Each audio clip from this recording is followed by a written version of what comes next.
Colombian plane crash killed 76 people. Mariachin received a third death threat in the form of a live bullet.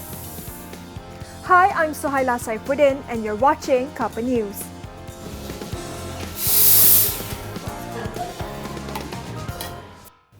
Police finally ended the 2-month-long blockade outside the Orang Asli settlement in Gua Musang, Kelantan this morning. They also arrested 41 people camping there and responsible for the blockade. The arrested include Azmi Badol, Ayel Ajib, Majid Along, Yusmap Ando, Alang Along, Arif Panda, Angah Tegau, Radi Uda and Manglo Tegau. They were taken to the Gua Musang police station. At 10:30 a.m., police and forestry department officers moved into a blockade area set up by the Orang Asli who are protesting against logging activities in the Bala Forest Reserve. They barred lawyers, NGOs and the media from entering the site.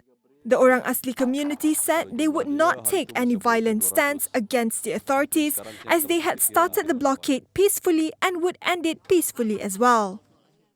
Bersih Chief Mariachin Abdullah was freed by police, but the country's police chief has made it clear that investigation into her is still ongoing.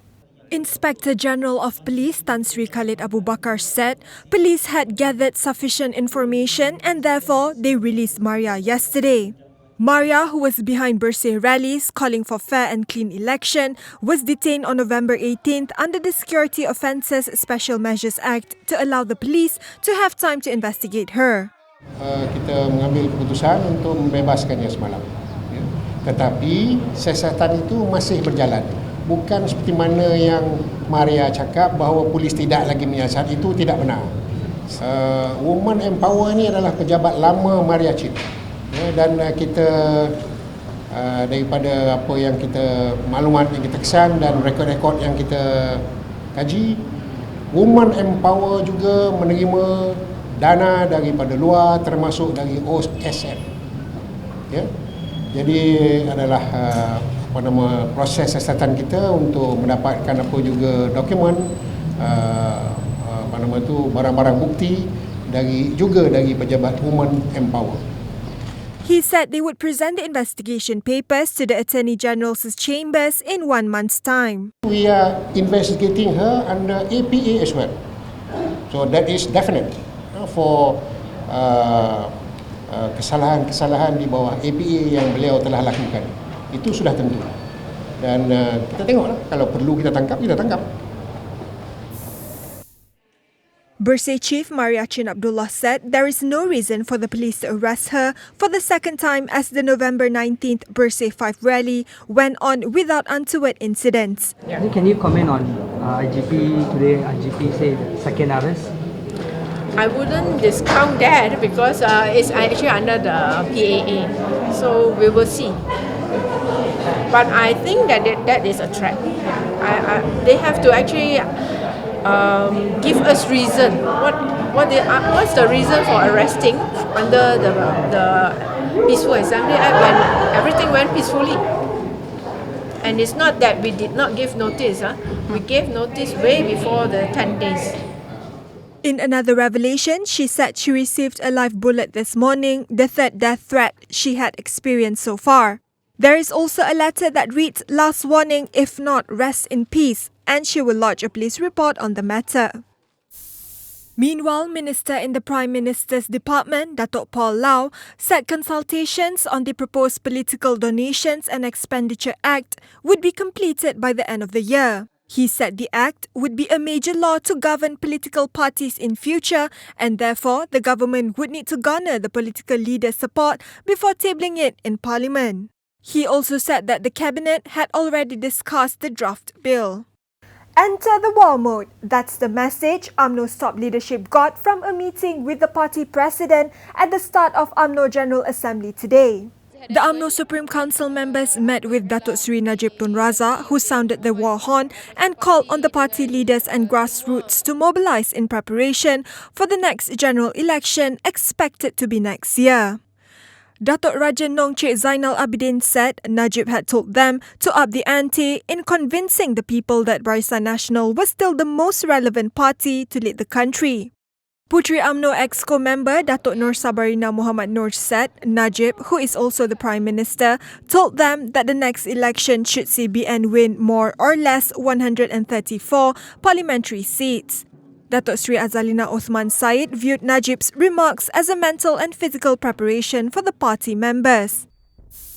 A fresh war of words emerged in the fracas involving Shah Alam MP Khalid Samad and Pasir Salah UMNO over the Menteri Sial remark Khalid made against Pasir Salah MP Datuk Tajuddin Abdul Rahman in Parliament. Yesterday, Red Shirts leader Datuk Sri Jamal Yunus told Khalid to retract his gangster Jamal and toilet Jamal calling of him and linking him to the fracas outside the Parliament building on November 24th. Khalid, however, reiterated that he said nothing wrong about Jamal, saying that the fact that Jamal led his Red Shirts group in other ruckuses showed how gangster-like he was. Khalid said he would not retract his toilet Jamal calling either, but he would not call Jamal as such in future if he did not like it. Kalau dia tak nak orang panggil dia Jamal Jamban, maka janganlah buat visi dalam jamban. Aku ingat dia bangga, dia merupakan satu-satunya manusia dalam dunia ni. Setahu saya lah yang buat PC dalam jamban. Lalu bila dia bangga dengan tindakan dia, maka bila saya panggil dia Jamal-Jamal, sepatutnya dia seronok lah kan? Masa dia bangga, he should be. Tapi itu satu pengiktirafan. In court, former policeman with the rank of Lance Corporal Muhammad Fazril Fauzi was sentenced to 35 years in jail and 15 strokes of the cane for raping, having unnatural sex and threatening an 18-year-old college student. The Petaling Jaya Sessions Court said the 31-year-old used his influence as a cop to commit the offences in a male toilet at Dataran Sunway on January 27th this year. The Court of Appeal allowed the appeal made by the Prime Minister and his wife to strike out a defence of fair comment by PKR Vice President Rafizi Ramli and Media Rakyat Portal's owner in their defamation lawsuit over oil subsidy. The PM and his wife sued Rafizi for allegedly disparaging them at a forum in 2014. What Rafizi said was uploaded on the Media Rakyat portal and the couple is seeking damages deemed fit by the court. Rafizi's legal team said they would check with their client on whether to raise the matter in the federal court.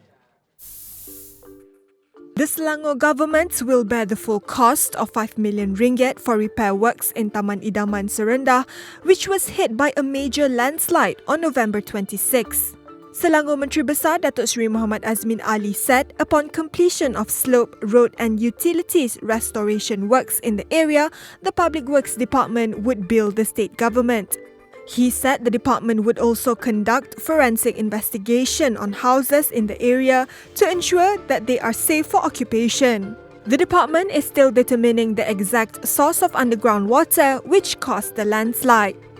Continuous heavy rain since 2 a.m. today caused flash floods in low-lying areas in Terengganu. The affected areas include Kuala Nerus, Kuala Terengganu, Hulu Terengganu and Kemaman. Clogged drains make the situation even worse, but so far, there was no evacuation in the state. Newly crowned Formula One champion Nico Rosberg is in town, fresh from his celebration in Abu Dhabi on Sunday. He met the press in Kuala Lumpur this evening to speak about his maiden world title that he won at the last Grand Prix in UAE with 385 points in the overall racer standing. He finished second behind his Mercedes teammate Lewis Hamilton in the race and eventually pipped Hamilton by only 5 points. He also said that he would like to see the Sepang International Circuit in Malaysia to continue hosting the F1 GP. The Wiesbaden-born F1 racer is the third German after Michael Schumacher and Sebastian Vettel to win the world title. His victory came 34 years after his father, Kiki, did the same. The 31-year-old racer made his F1 debut with Williams in Bahrain in 2006 and ended the season in 17th place. He improved to a 9th place in 2007 and took the podium for the first time in the 3rd place in Australia the following year. He joined Mercedes in 2010, outscoring Schumacher in that season as well as the following 2 seasons. This is Rosberg's first taste of success after finishing runner-up to Mercedes teammate Lewis Hamilton in 2014 and 2015. In other world news, South Korean President Park Geun-Hye asked Parliament to find a way for her to give up power and decide when she should step down amid a raging scandal involving her and her aides.